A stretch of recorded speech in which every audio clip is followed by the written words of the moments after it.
Nah, berikutnya. Ini sering banget ya.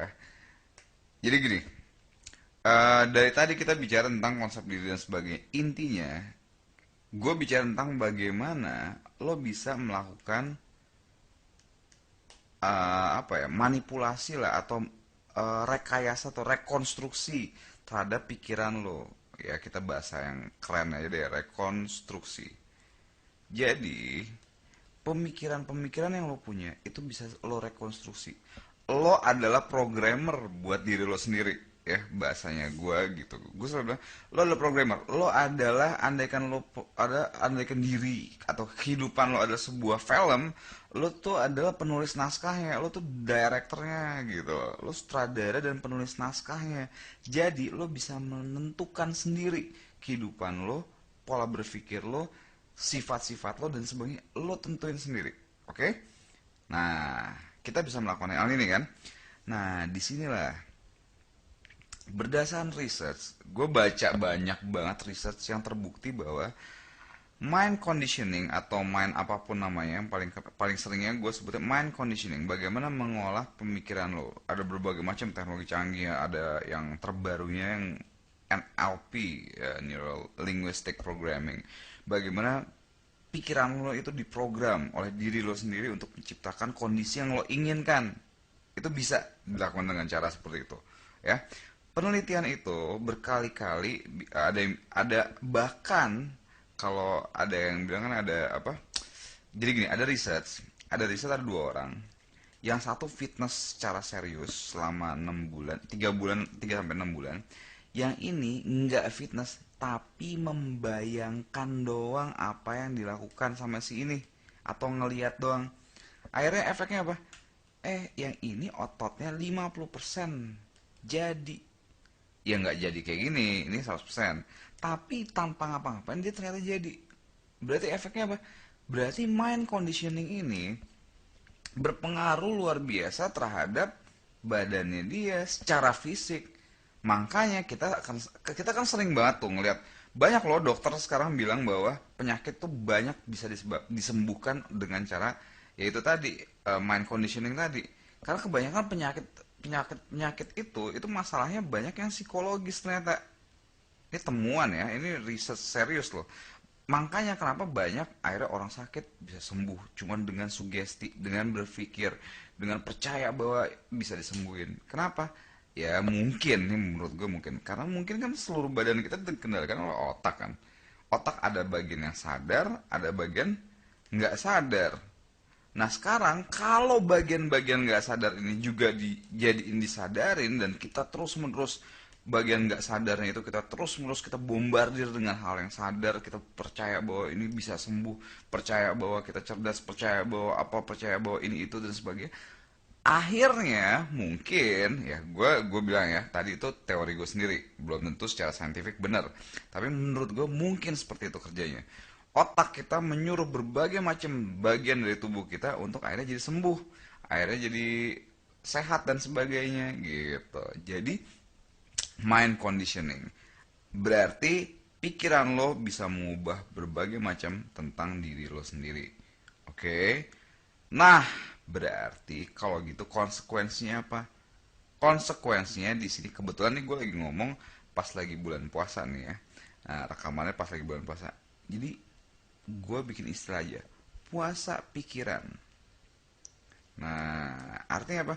Lo juga punya diet, makanan supaya sehat apa? Ya lo kan perlu diet.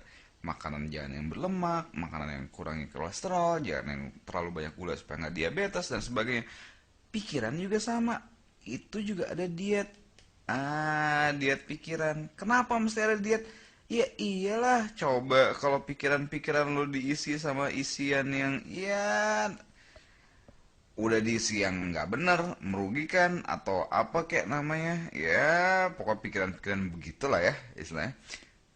Kan ya ya lu bayangin aja deh kalau pikiran lo bisa diisi hal negatif terus-terusan 80%. Tuh, dari data biasanya negatif, jelek-jelek dan sebagainya. Efeknya apa? Ini justru akan membuat lo ya negatif juga, gitu kan? Kalau gitu, gimana caranya? Ya, lo puasa pikiran coba. Nah, ini penting banget nih, puasa pikiran. atau diet. Ya, diet. Jadi pikiran juga lo harus melakukan diet. Jadi kalau ada hal-hal yang negatif yang mau masuk ke dalam pikiran-pikiran lo tentang diri lo, misalnya aduh bego, jangan, larang. Apalagi bahwa segala ada ini susah, larang. Apalagi yang negatif, segala yang negatif coba. Ya, guru gue waktu SMA pernah bilang, kalau mau sukses di Indonesia, stop nonton sinetron. Kalau bisa makan TV Indonesia sebisa mungkin tanpa TV Indonesia. Ya berita boleh lah, tapi berita juga sebenarnya menjebak. Jangan salah, banyak isinya negatif, negatif, negatif, negatif. Padahal nggak semua isi cerita tuh negatif. Banyak hal yang positif gitu. Ya banyak pemerintah gini, gini, gini negatif. Pemerintah gitu-gitu negatif. Tapi sebenarnya kalau kita pelajari benar-benar, banyak posisi positif yang kita bisa ambil gitu ya. Sinetron TV Indonesia atau koran juga. Koran-koran terutama koran-koran murahan yang isinya berita-berita kriminal doang, ini ngerusak pikiran lo. Cuman isinya takut ini itu. Aduh, kata guru gue waktu SMA, hapus ini dan lo sukses. Jujur aja, untuk waktu kelas 1 SMA gue coba ikutin dan hasilnya luar biasa. Dari yang biasanya ketakutan, dari yang zaman dulu tuh soalnya lagi seru-serunya kriminalitas gitu ya, dulu jadi kita takut terus gitu. Tapi saat itu jadi akhirnya gue pede. Was-was iya, tapi bukan lagi was-was yang negatif, tapi was-was yang sehat.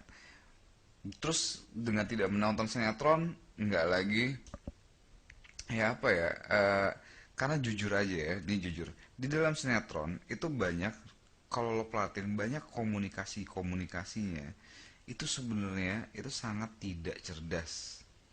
Nih gue ngomong belak-belakan lah, artinya apa, ngajarin cara belajar, apa, cara berpikir dan cara berkomunikasi yang tidak cerdas, dan ini lo bisa ketularan.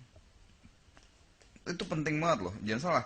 Kalau lo ngobrol, sering-sering ngobrol sama orang cerdas, bercanda yang cerdas sebagai, lo bisa ketularan cerdas. Ketika lo dengerin yang hal-hal yang ya kayak gini, malesin apa segala macam, kadang-kadang komunikasi yang nggak nyambung, nggak sebenarnya lo dengerin, lo bakal ketularan kayak gini. Nah jadi jangan sampai. Oke, jadi jangan lupa diet pikiran.